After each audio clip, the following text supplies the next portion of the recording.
Hey, couch potatoes. Hey, how's it going? So, I taught Jordan a little fun fact when I was showing him a soundtrack song that I thought was really awesome.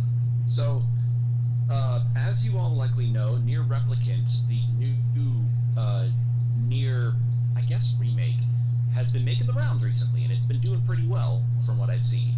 And Jordan didn't know this, that the first Nier game is actually a sequel to Drakengard 1 on the PS2. Mm-hmm. And you're probably wondering, like, oh, how is that possible? Well, it's because one of the endings to Drakengard, which was ending E, I want to say. You know that? Have you seen, Jordan, that infamous ending where, like, you suddenly are playing, like, a rhythm game that has you die in one hit if you mess up? Nope. Like, I know nothing Okay. about Drakengard. I just know people hype it up. Like, dude, this is such a great game. People should play it. And I'm like, maybe. I've never played it. Well, Oh, hello. hello. The most intimidating squad. Mm-hmm. Looks like we got another chance at our Entei. Oh, crap. I Anyway, probably didn't bring something good for that. Oh, well. yeah. We'll see Well, what if we kill it this happens. time, you have no excuse. Amanda will chew you out. Probably. I didn't actually read when I figured out we needed to go here where everyone was. Well, we'll see how it goes. Anywho, as I was saying, so yeah, Drakengard, gameplay not good, story though very good. Well, it's good in the way that it makes you feel slimy after playing it. Hmm. You know what I mean? No. You ever encounter a moment in like a show or a game or like an anime where after you experience it, you almost feel like you need to take a shower? Hmm. Like, just something feels gross about it. Interesting. That's the feeling that Drakengard evokes. It's like a lot of the characters in Drakengard are very atypical in an RPG setting. Like the main character is actually a very merciless killer, and there's a woman who's like an elf who eats people, specifically children, Hmm. like just messed up stuff. And there's the ending that relates to Nier is called Ending E, and it's this one where you're flying on your dragon companion, encircling this really messed up looking creature, and the game kind of turns into a rhythm game where you're Hmm. supposed to, alternate between different buttons to make white and black circles appear around you. So it's kind of like that Ikaruga game, I think. Yeah, I love Ikaruga. Yeah, It's not a but rhythm game, it's yeah, just a shmup, but yeah. well, blocking color coded attacks is what I mean by that. Yeah. And that ending was originally meant to be a joke ending, but it ended up turning into a spin-off like Nier that had its own big old story attached to it. Hmm. So yeah, Nier became popular after Automata came around, and Automata's success, and then I guess reinvigorated interest to be like, hey, let's have Replicant be remade, because another fascinating fact is that Nier was split into two different styles. Well, not styles, split into two different versions, I suppose, almost Pokemon-like, depending on what type of the game you owned. If it was Xbox 360, and this is in Japan, by the way, Hmm. if it was Xbox 360 in Japan, you got the version of Nier where the main character was like a dad in his 40s.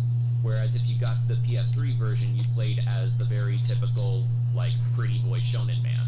Yeah. Whereas now in Replicant, all you get is shonen man with DLC stuff that lets you play as the dad. Hmm. But all we had for the Westerners around the time of 2010 was what's called Nier Gestalt, where he plays the dad. Which, Alright. not gonna lie, makes Nier actually stand out a lot more, considering, it's not it's not like a teenager, you know what I mean? Mm-hmm. We need to play some more dads in JRPGs. Yeah. So yeah, Nier Replicant's been making the rounds, and it's, from what I hear, it's really good. And what I've seen and heard, it's really good. I Nice. would, for certain, give it a try at some point. Although I have kind of been spoiled on a lot of it because I've been watching it instead of playing it, but knowing the kind of feelings that Nier invokes, it'll probably still affect me, even if I have seen most of it. Yeah. Not to mention, you get a whole lot of new context for a lot of different things, because, as I said, a lot of the old stuff that was done via side content has, well, not a lot, but some of it has been included into Replicant. Like, how to put this? You know how Kingdom Hearts is really infamous for having a lot of its plot-important elements and stuff be relegated to games that are not on the same console as the mainline ones, or the quote, mainline ones? Mm-hmm. Like, you know, Kingdom Hearts Birth by Sleep is a prequel to the entire series, but it was PSP exclusive for a time, you know? Yeah, I've yet to beat it, but I love it. Like, that was a good game. It is. Well, yeah. My only complaint is it feels a bit floaty, but my point on that comparison is that Nier has the same problem, except instead of games, think CD dramas, books, and even stage plays. Oh, where wow. Characters' backstories are further expanded upon, story elements are continued, just like it's not bad stuff. It's pretty good stuff. It's just the problem is, like, Nier is a multi-medium franchise now. Well, it kind of started franchising with Automata, but point is, Nier is a multimedia thing. Like, Yeah. it's not just the video games. So, yeah, that is the interesting thing about Replicant. I think confusing it was not a good idea. Good call on the yawn there.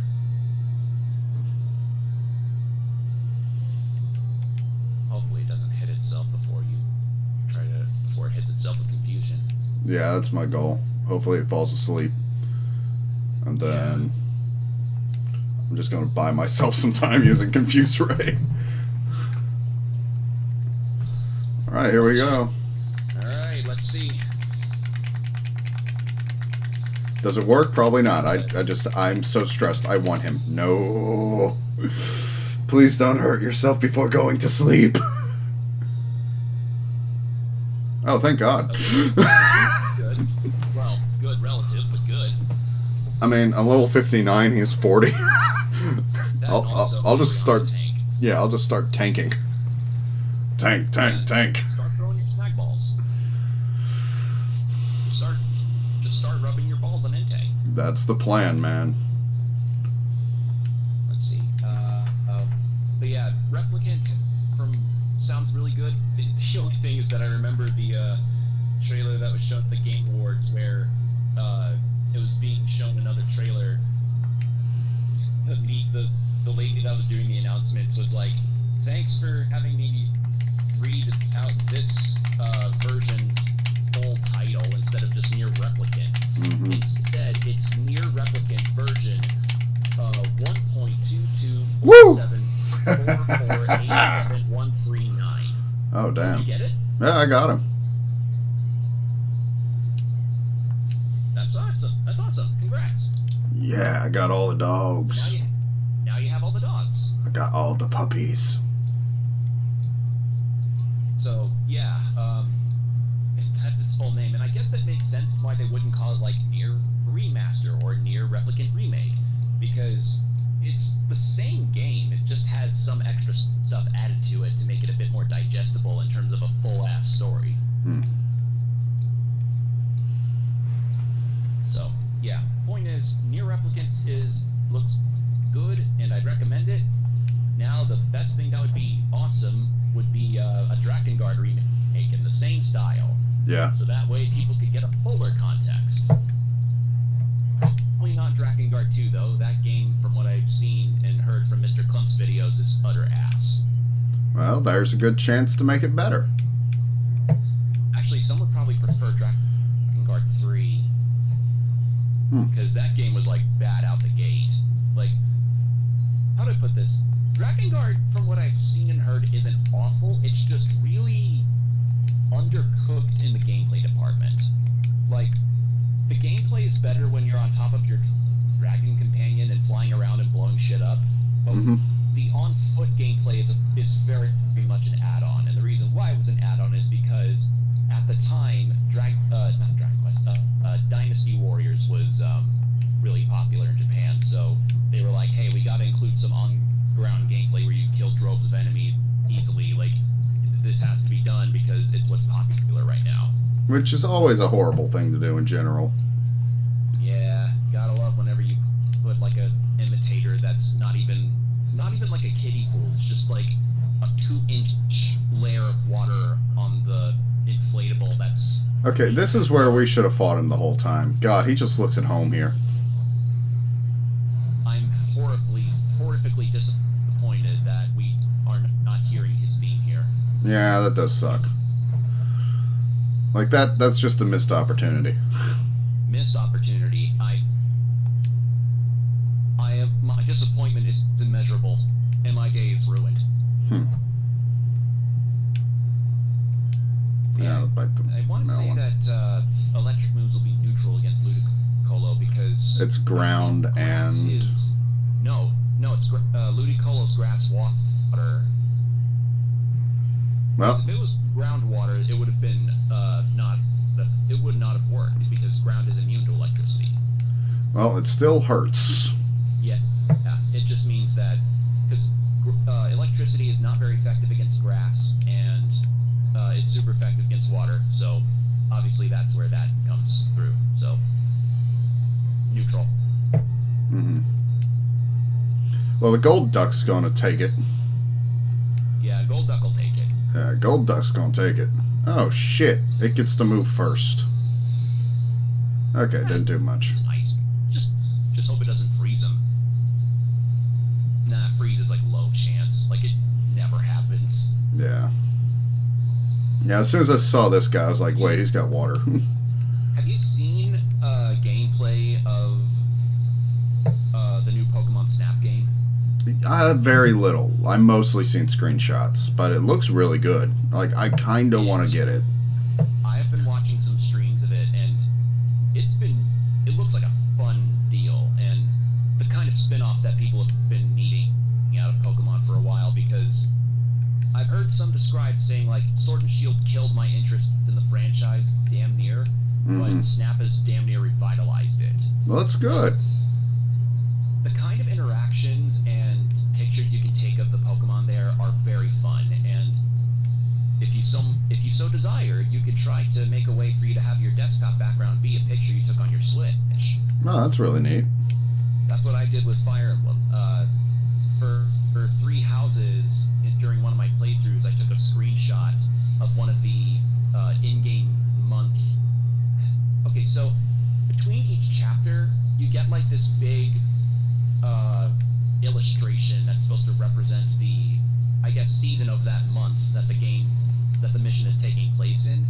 And there's 12 of them based on the 12 months of our year, and I took a picture of the one that my month represents, and that's what's my desktop background at the moment. All right. You just have to be able to post it on social media, and then just save the picture, and then you'll do it that way. Okay, I might have to do that. That sounds pretty fun, actually. Yeah, and on top, you know what the best thing about the Pokemon Snap thing is? What? It gives some unexpected Pokemon like more prominent effect.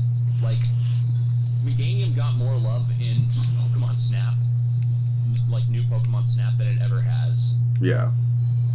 Considering it's like one of the important Pokemon in that game. And then there's some moments that are just really awesome, like, or not awesome, but almost feels like, oh hey, I'm watching a BBC documentary in a Pokemon game. There's this moment in like a coral reef section where you see some Squirtles resting on top of a rock, and then you see one that is like swimming for dear life away from a Sharpedo, and then you see another Squirtle standing on top of a rock looking like super concerned, and you're like, oh my god. Yeah. It's like, it's still nature, even if it's Pokemon, man. Yeah.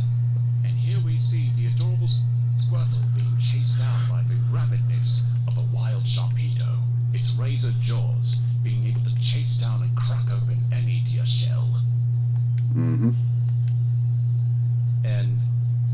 also this one where you go underwater at one point, and a Pelipper grabs a Finian. I might have talked about this before. If I did, apologies about it.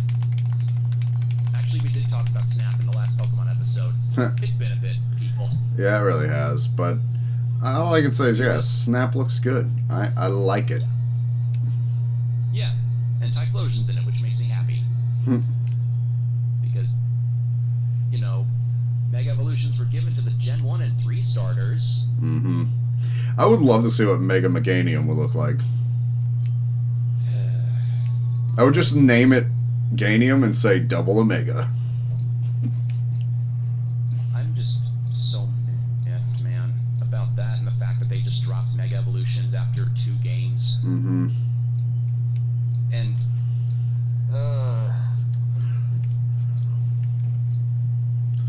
Yeah, the other thing is that I just wish also Typhlosion just had a better model in the modern games. well, most like Pokemon could use better models. Like, Well, the model itself doesn't look bad. I'm saying more of the idle animation. Like, I could say that about most of the Pokemon in general. Like, let's be honest. Typhlosion's done particularly dirty because they choose not to have its flames out. Which, You know, okay, the I get that, and they pop out during some attacks, which is good. But I think, it's not the same. yeah, I think what they should do is to make kind of both sides happy. Because if you read the entries, Typhlosion puts those flames out when it's in battle, when it's like actually exerting itself. It's kind of a defensive thing. Yeah, Typhlosion wouldn't walk around with those things burning all the time. Well, no. I get that, but if it's in battle, then why is its flames extinguished? Yeah, so what I'm thinking is like, okay, if you want to make it look more casual until it attacks, since it's in a battle, it has like those 3 spots on its back where the flames emanate from.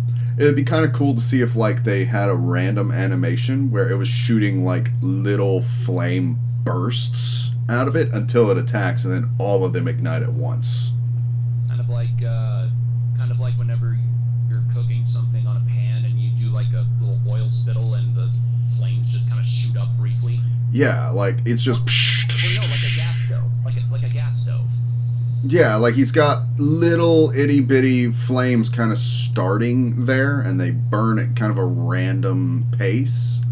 But then when he goes to attack, they just. Yeah, kind of like how Rowlet will sometimes turn its head completely around to look back at its trainer. You know, just have the. I don't know. Yeah, like. Just Typhlosion's idle animation so lame. Most of the Pokemon's idle animations are quite lame these days, which sucks because, oh my god, I could have just healed here. Had I known. But, I literally thought we were going straight for, like, the final battle after those two, and I was like, I'm just not going to waste my potions yet. Jordan. Oh, well. But, like, I'm trying to remember the steel, like, falcon, the raptor, steel raptor or something. Skarmory. Like, yeah, everyone doesn't like its idle stance. Well, it's just pretty much the same as most of the bird Pokemon, where it's just like floating in midair. Yeah, like I remember it was in Colosseum or in Gale Darkness. They were like, this is the last time you really saw it have character, and like it was on the ground and it could go up in the air for certain things, like if it's using fly. So it had like 2 different idle states. Not to mention, you know, it had a more unique wing style with like how its wings kind of waved. Mm-hmm.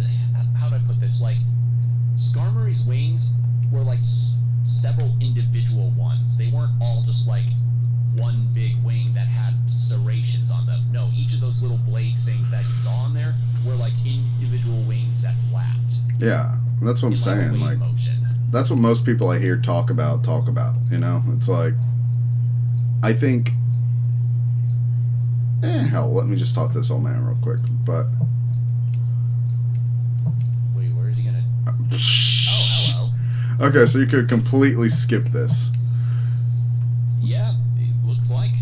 Interesting, but yeah, that's to me, like, you know, just I don't know. It's I think the problem with idle animations in Pokemon is that they're just idle animations, if that makes sense. They don't actually give a lot of personality to the monster anymore, where Well, the personality is supposed to be within the design of the Pokemon itself, not in the animations, but... animation helps to convey the design. Exactly. Like, But look at we've done Dustox, plenty you know? Like, it's a very bulky design, and so when it's Like, fluttering its wings... individual parts are moving on it, you know? It's not just flapping its wings or just staying stationary in the air in like a supposed flying position. Yeah. Well, that's why I wanted to look at this Dustox. Like, look at the Dustox. It's a big, bulky central design, and as it's fluttering its wings, it's having to weave side to side, because a body like that should not be able to stay up. Swing your wings from side to side. Come on, everybody, do the Dustox. Something like that.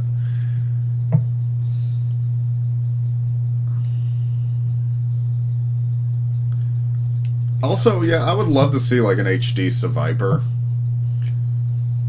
Yeah. Because you gotta admit, the design is pretty cool. It's no Arbok, but great. yeah. Yeah. So, have you seen what a shiny Seviper looks like? Probably. Let me try and look it up, actually. Okay. Because I don't even remember. Hell, I don't even need to heal. I'm just gonna go. We'll get the PP back for the moves. Too late. I'll use like 2 moves, I'm not too worried.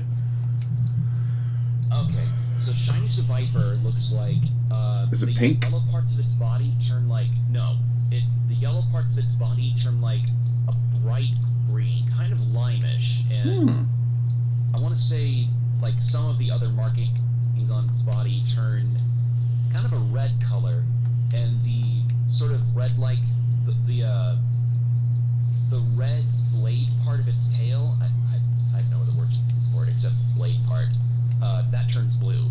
It's a pretty interesting color. Alright. It looks pretty neat.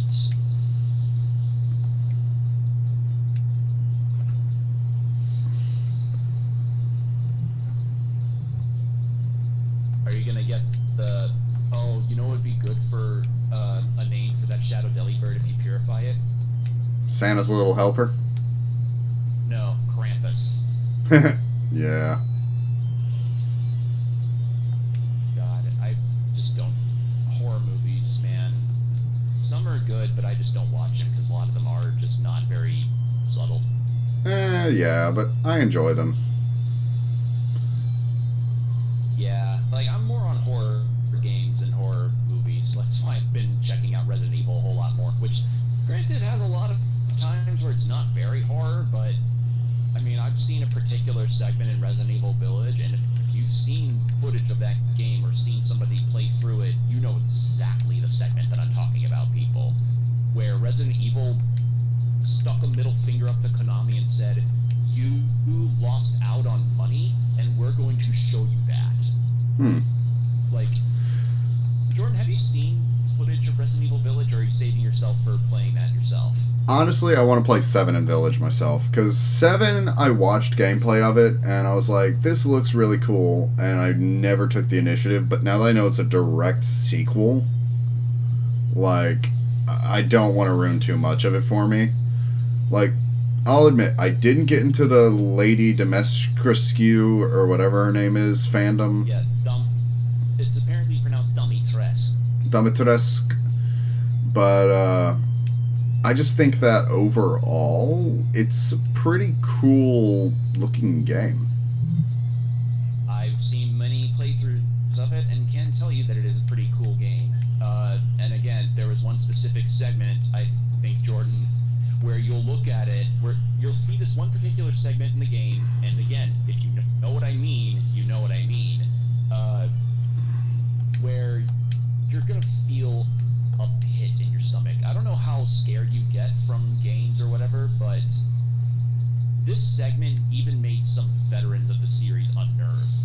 really? Yes.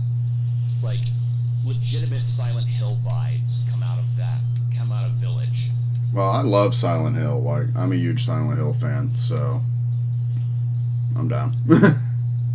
Alright, well, hopefully in the future, people, we could do some LPs of Resident Evil 7 and Resident Evil Village. Yeah, if I get like a good emulator running, since I can't record my actual PS2, I wouldn't mind playing Silent Hill 2. Like, I think that would just be fun. That'd be... God, you know what would be really interesting? If Capcom, or if a remake was done of Silent Hill 2 with Capcom's RE engine. That would be awesome. Yeah. Because the RE engine, for Capcom at least, has been proving to be one of the most versatile tools they've got. Like, it's what's been able to allow them to make quality game so damn well and make it so good looking. Yeah. Oh, well, goodbye, Krampus. Sorry, Krampus. I thought because Secret Power usually does, like, nothing. Secret Power can vary in effectiveness depending on some weird numbers bullshit. Yeah, I was like, I almost never get a good... Either way, I was just... Hidden Power, actually. Yeah, I was like, it rarely does anything, so I'd like to just try and knock his health down and then use sleep. No, he's just that under level compared to me. Yeah. But yeah, the Resident Evil engine is what ran Devil May Cry 5, and that game is like one of the best looking action games I've ever seen. Yeah. Like, that game looks great. Resident Evil 7, even though it was kind of the debut of the end, still looks pretty good. Mm-hmm. Resident Evil 2 and 3 remake made some really great redesigns of the characters. Is that Sunflora? Yeah, it's Sunflora. It's another one. That was Monster Hunter Rise. That's from the RE engine, and to people's utter shock, it runs extraordinary. Well, it runs pretty damn good on the Switch. Like, with 4 hunter characters and a giant monster and Palamutes and Palicos fighting all at the same time, it runs.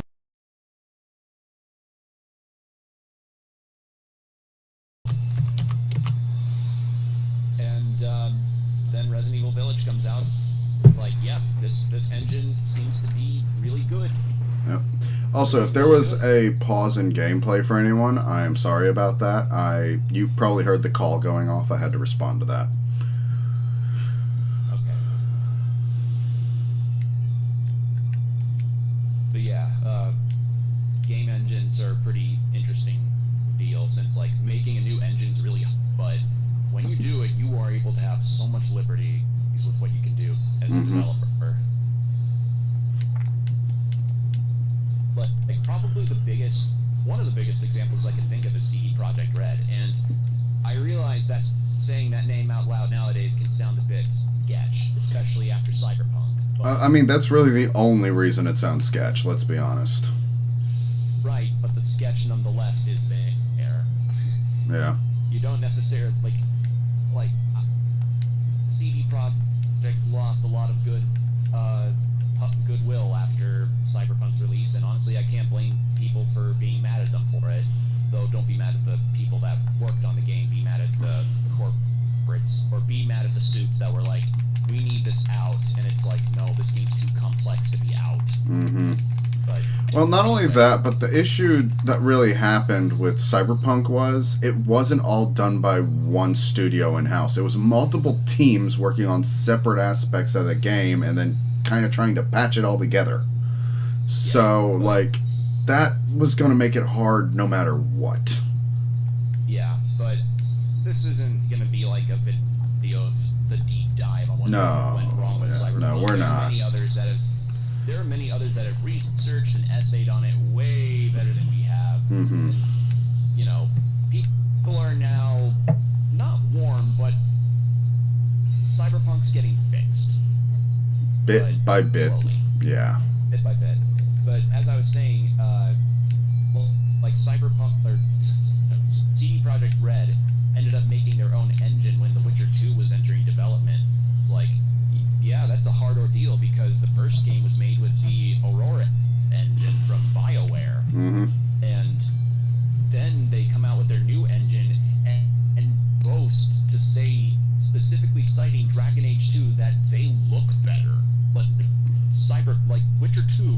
looks better than Dragon Age, and it's like, how on a second game are you gonna brag about your graphics?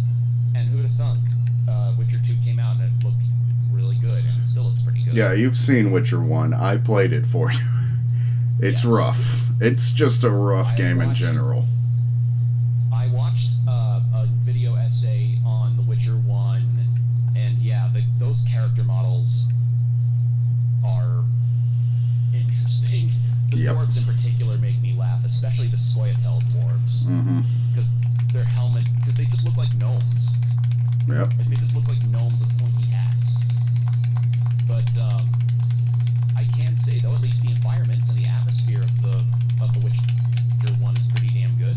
Like, that is a thing that has evolved to a near perfection with CDPR. And again, say what you will about Cyberpunk, but some have said that even with the bugs and such, when there is a working part going on where you actually feel the city's overwhelming denseness with like the hologram lights going off like crazy and hearing a bunch of like overdosed cyborgs going crazy in the streets and fighting each other over some drugs, it's like, oh my god, they can make some atmosphere. Oh yeah. And if you want to see the epitome of atmosphere and graphical fidelity almost at its peak with that company, you can't go wrong with The Witcher 3. No. You just can't. Like, The Witcher 3... Yeah, I think I remember you. It's one of my favorite games ever for a reason, you know? It's kind of the one that convinced me, like, okay, I need to try out this franchise some more. And I've read the books now, and I can damn well say that The Witcher is probably my favorite book series. Because, damn. So, yep. That portrait looks really funky. Let me see its portrait again. It looks funky because it looks like it has lips. I mean, it would, though. Well, no, well... Like, I don't mind it. Here's the thing. Normally, though, it doesn't... I don't know. I prefer it with lips to actually normally. Like, I don't know. I feel like that's a slightly more realistic take on it. At least shading-wise. Like when... No, to me, it feels like the same deal as when Apom had, like, grooved teeth and everything in Detective Pikachu. It just looks really creepy. Which I'm fine with that. They are monsters. Make them a little creepy, but we love them and they're creepy. I don't. I do. Damn it. What was your favorite Pokemon? What was your favorite Pokemon to see in Detective Pikachu? Man, that was over a year ago, but, It was the Bulbasaurs for me. The Bulbasaurs were like... I was actually squirming in my seat like a kid going, oh my god, I want one of those Bulbasaurs. They are my children. I want one. Like, there were some Pokemon in that film that I legitimately wanted as a pet. Like, just right there. Yeah. God, those Bulbasaurs were so cute. They were. I honestly like the looks of almost every Pokemon in the movie. There were very few I was like, that looks bad. I think pretty cool too. Yeah, I think right now, though, just off the top of my head, if I had to pick one, I really like the Golem. That was just in the city. You saw, like, that furnace Golem where he had, like, you know, the furnace inside of their chest. I forget what they're called. No, it's a ghost type of some kind.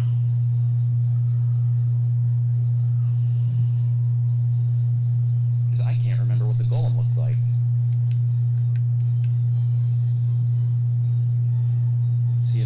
See Golem in that movie. Yeah, I don't think... It's not Golem like the rock type Golem. I just don't know anything else. Yeah, Golurk. There you go. Yeah, the ghost rock type. Right? Yeah. And right. then, of course, I see Bulbasaur. God, it's perfect. Like, they captured Bulbasaur perfectly. I was also happy with Jigglypuff. Like, I really was kind of scared for Jigglypuff. Jigglypuff was good. Snorlax was really cool. I liked seeing Machamp be like a crossroads person. I don't know the term. What was another good one? Snubble was kind of weird for me. Not bad, just weird. Greninja, Greninja looked really good. But yeah, the Mr. Mime. Yeah. The whole Mr. Mime segment, that was legitimately hilarious. Yeah.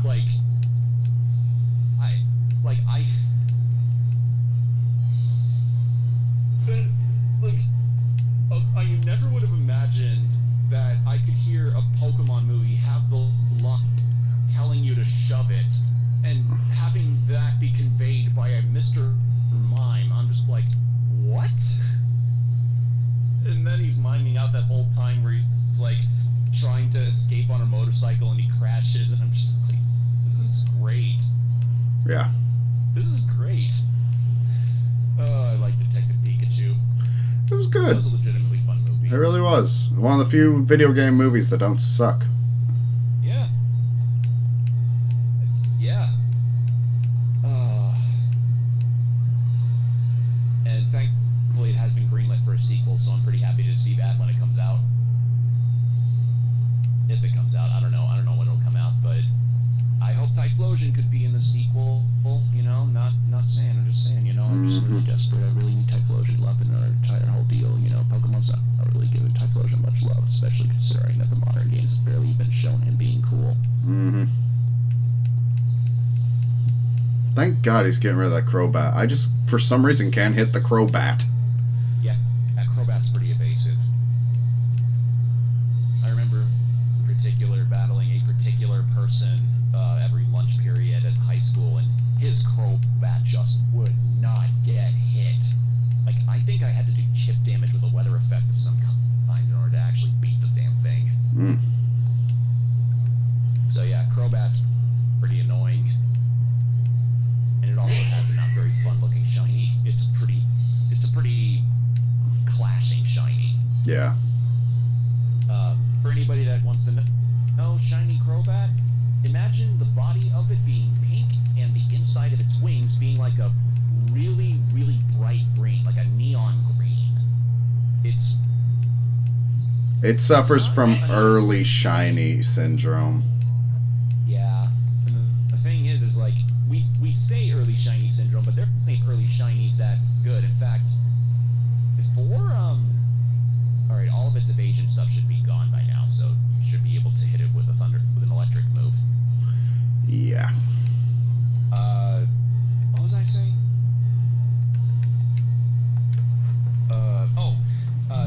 So for anybody that doesn't know, when Gen 2 came out, that's when shinies were like, you know, introduced.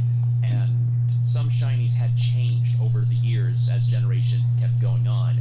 And much like my Typhlosion love, they did my boy dirty. They did my Typhlosion guy dirty with his new shiny form. Mm-hmm. Like, how he looked back in the day was that the back part of him was a dark color, so some would probably say like a dark purple or a dark black. Yeah. And the outer rim of the flames was purple, and the inner part of the flame was yellow. And I'm just like, man, why don't they bring that back? Why do they make him turn into like a weird, I don't even know what color it is. It's this pinkish red, kind of rosé, but like a bit darker. Hmm. Like, it's like a darker pink on its back, and the flames are the same. And I'm like, that's so lame. Yeah. I think part of it is, like, I do get that, how should I say, assets and resources in Pokemon games are going to become constrained with every new release. Yeah, I know that Game Freak is worried about that, but at the same time, yes, you expand the roster. Maybe you're expanding it too much per each game, considering how much the hardware improves between games. But you are going to marginally more powerful hardware every single game. So I think there could be a few... What's a good word for this? not like niceties, but some considerations liberties that could be taken to maintain better asset consistency between releases while also being able to progress the series further. Like maybe lower the polygon amount for some Pokemon models so they don't end up causing the game to slow down frame rate. Mm-hmm. Or, I don't know, maybe changing up some idle animations to where they don't like look really boring. Like you can have an idle animation that conveys character. Gen 5 did it. This game does it. XD Gale of Darkness does it. Colosseums 1 and 2 did it. Granted, those are games not developed by Game Freak, but you get the idea. Mm-hmm. That's the other reason why Snap has been appearing to be a good game. It wasn't developed by Game Freak. Yeah. So I just think maybe Game Freak ought to start outsourcing their stuff a lot more so that other companies can do their job better. Alright, so something's happening back at Gate Village. Yeah, I'll run back there. And I think we've almost been at it for an hour, so once I heal up, I say let's call it here, and we'll go there for the next episode and then finish up this run. Because we've got 3 of the 4 colors, so we only got one more actual trainer battle in here, and then we're going on for the final fight, I think. Yeah, it's been a journey. It really has. I'm excited, man. Like, I think this is actually one of the first successful playthroughs on the channel that we've actually been able to get completely through with no hiccups. I wouldn't say successful, but alright. Well, major hiccups, man. Like, we've had some... I'm just saying not successful because it's like, we're not even in triple-digit subs, man. We can't even break double digits on views, more or less. Like... Yeah, but even if we're not breaking double digits, you know what? We've stuck it out this long, and we had fun, and we actually are beating a game on the channel. I think, you know what? Hey, that's something, man. Yeah, the last time we did that was with Luigi's Mansion. Yeah. So hopefully y'all will be willing to stick around until the end of this journey. Yep. All right, bye. Thanks for watching. Subscribe to Open Couch Gaming for more video game antics.